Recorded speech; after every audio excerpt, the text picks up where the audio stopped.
नमस्कार प्रिय दर्शकों, आप देख रहे हैं ज्योतिष मंत्र। प्रिय दर्शकों, आज एक ऐसे मंत्र प्रयोग की चर्चा है कि एक अकेला मंत्र सभी मंत्रों पर भारी पड़ता है। इस अकेले मंत्र से जहां कार्यों की सिद्धि होगी, मनोकामना की पूर्ति होगी, वहीं भूत भविष्य वर्तमान का ज्ञान भी प्राप्त होता है और साथ ही साथ सभी प्रकार के कार्य सिद्ध होने लगते हैं। त्रिशक्ति का ये मंत्र है। ब्रह्मा विष्णु महेश की शक्ति के साथ ये मंत्र चलता है। ये मंत्र सर्वाधिक श्रेष्ठ माना जाता है। जो व्यक्ति इस मंत्र का जप करता है उसे अन्य मंत्रों की आवश्यकता होती ही नहीं, न अन्य किसी प्रयोग की आवश्यकता होती है।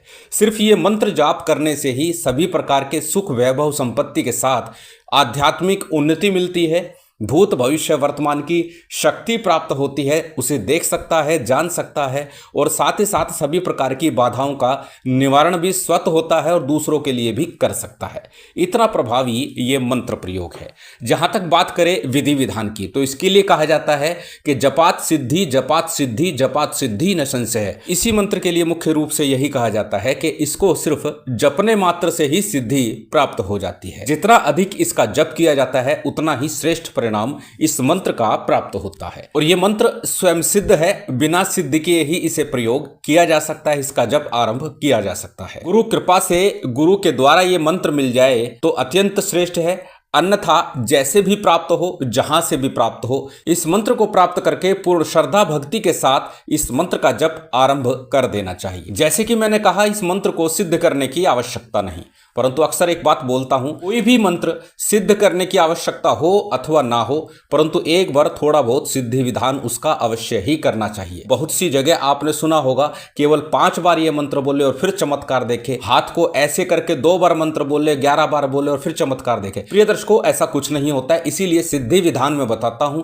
और बहुत से लोग इस बात को बोलते हैं कि आप बहुत लंबा विधि विधान बताते हैं। बिना विधि विधान के आपको फल की प्राप्ति नहीं होगी और कई बार तो पूर्ण विधि विधान करने के बाद भी फल की प्राप्ति नहीं होती है। इस विषय पर पूर्व में भी 2-3 बार चर्चा कर चुका हूं कि हर व्यक्ति का ओरा मंडल अलग होता है। प्रत्येक व्यक्ति के लिए उसकी ओरा के अनुसार ही मंत्र का चयन किया जाता है, जब भी उसको मंत्रों का पूर्ण फल प्राप्त होता है। प्रिय दर्शकों, मान लीजिए आपका ओरा मंडल ऑरेंज कलर का या लाल कलर का है और आप ऐसे देवता की आराधना करते हैं जिसमें सभी सामग्री और वस्त्र विधान आपके काले रंग के हो, नीले रंग के हो, तो आपको उन मंत्रों का फल पूर्णता प्राप्त नहीं होगा। ऐसा नहीं है कि हम मंत्र जाप करेंगे तो कुछ भी प्राप्त ना हो, परंतु जिस कामना से, जिस मनोरथ से कर रहे हैं वो पूर्णता के साथ प्राप्त हो जाए, ये थोड़ा मुश्किल हो जाएगा। इसीलिए अपनी ओरा के अनुसार, अपनी राशि के अनुसार मंत्रों का चयन करके जब हम मंत्र साधना करते हैं तो फिर निश्चित मानिएगा आपको उस मंत्र का पूर्ण फल प्राप्त होता है। आपने ऐसे बहुत से लोग देखे होंगे जो कहते होंगे हमने तो थोड़ा ही किया था और फल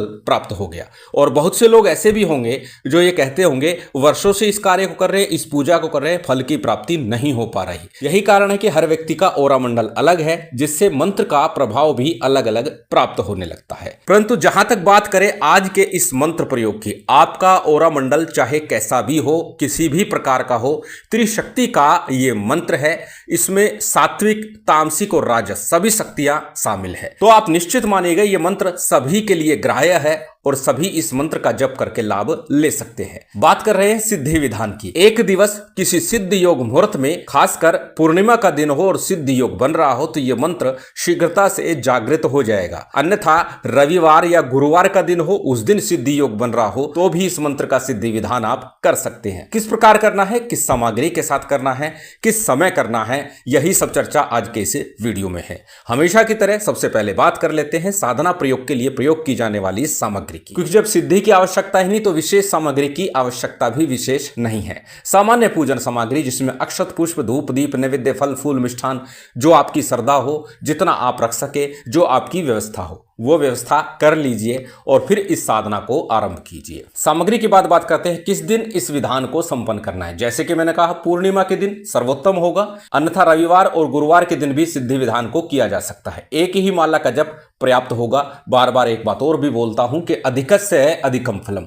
यदि आप साधक हैं, साधना में उच्चता के शिखर पर जाना चाहते हैं, तो फिर आप जितना अधिक हो सके इस मंत्र का जप अवश्य कीजिएगा, परंतु कम से कम एक माला अनिवार्य है, एक माला कम से कम कर लीजिएगा। अब जानते हैं इस साधना को किस समय करना शेखर होगा। त्रिशक्ति का मंत्र है, त्रिसंध्या में ही इस मंत्र को किया जा सकता है, परंतु इस मंत्र के लिए सर्वोत्तम होगा यदि आप आध्यात्मिक सिद्धि चाहते हैं आध्यात्मिक उन्नति चाहते हैं तो फिर प्रातः काल का चयन कीजिए, ब्रह्म मुहूर्त का चयन कीजिए, या फिर सूर्योदय के 1 घंटे के अंतराल में ही इस साधना को आरंभ कीजिए। परंतु यदि धन की आकांक्षा है, मनोकामना की सिद्धि के लिए प्रयासरत हैं, कार्य नहीं बन पाते हैं, फिर आप संध्या काल का चयन कर सकते हैं और उत्तर दिशा का चयन कर सकते हैं। यदि आप तंत्र बाधा से पीड़ित हैं, किसी भी प्रकार का कलेश घर में रहता है, परिवार में रहता है, फिर आप रात्रि काल का चयन करें और पश्चिम या उत्तर दिशा दोनों ही दिशा का चयन कर सकते हैं। अब जानते हैं प्रथम दिन जो सिद्धि विधान करना है वो किस प्रकार से करना है। अपनी कामना के अनुसार, अपने कार्य के अनुसार दिशा का और समय का चयन कर लीजिए। उसी दिशा में मुख करके बैठ जाइए। अपने सामने चौकी पर, पट्टे पर लाल रंग का अथवा पीले रंग का वस्त्र बिछा लीजिए। श्रेष्ठ होगा पीले रंग का या गेरवे रंग का वस्त्र बिछाना। उसके ऊपर भगवान दत्तात्रेय का चित्र स्थापित कर लीजिए। साथ में घी का एक दीपक प्रज्वलित कर लीजिएगा। घी का ही दीपक लगाना ज्यादा श्रेयकर होगा। यदि घी की व्यवस्था नहीं बन पाती है, तिल तेल का प्रयोग कर सकते हैं। सबसे पहले हमेशा की तरह थोड़ा सा जल हाथ में लीजिए, अपने ऊपर और सामग्री के ऊपर जल छिड़क लीजिए, शुद्धि आचमन कर लीजिए। उसके बाद दीप प्रज्वलित करके और संकल्प कीजिएगा। संकल्प के लिए दाहिने हाथ में अक्षत, पुष्प, जल इत्यादि ले लीजिए। अपना नाम बोलिए, गोत्र बोलिए, उस दिन का तिथि वार नक्षत्र बोलिए और फिर अपनी कामना, मनोकामना, अपना कार्य बोलिए।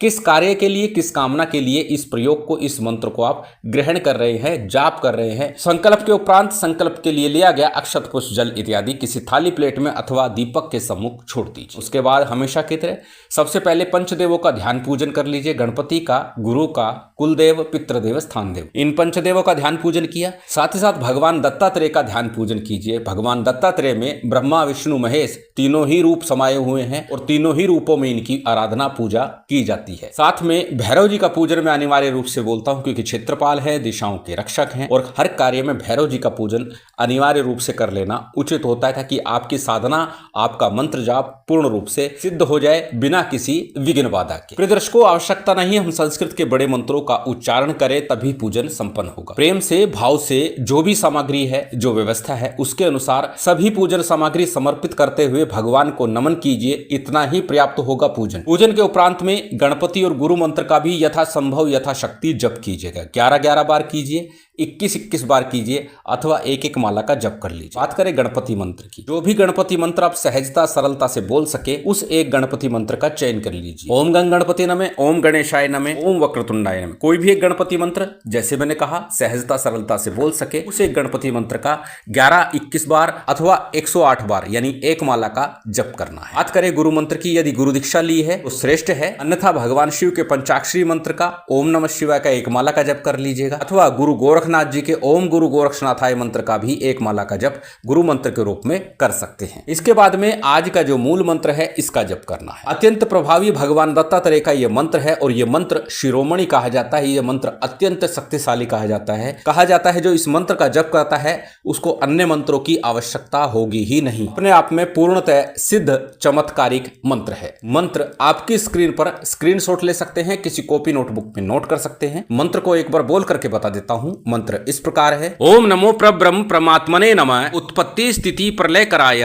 ब्रह्म हरि हराय गुणात्मने सर्वकौतुकानि दृश्यादृश्य दत्तात्रेय नमः।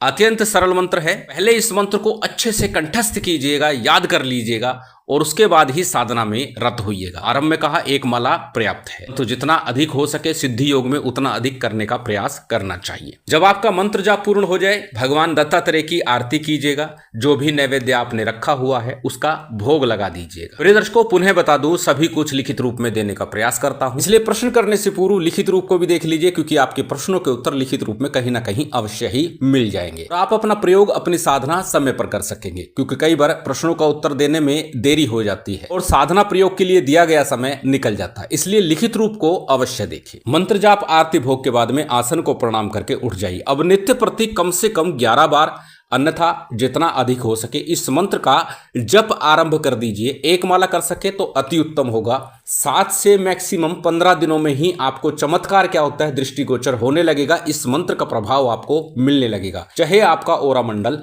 कैसा भी हो, किसी भी प्रकार का हो। अत्यंत श्रेष्ठ प्रभावी मंत्र है। शिव शक्ति की विशेष कृपा आप सभी को प्राप्त हो, यही कामना है। उम्मीद करता हूं आज की ये जानकारी, ये वीडियो आपको अच्छी लगी होगी। यदि अच्छी लगी हो तो कृपया लाइक कीजिएगा, शेयर कीजिएगा। यदि चैनल पर नए हैं तो सब्सक्राइब कर बेल आइकन बटन दबा दीजिएगा। जय माता दी, जय श्री राम।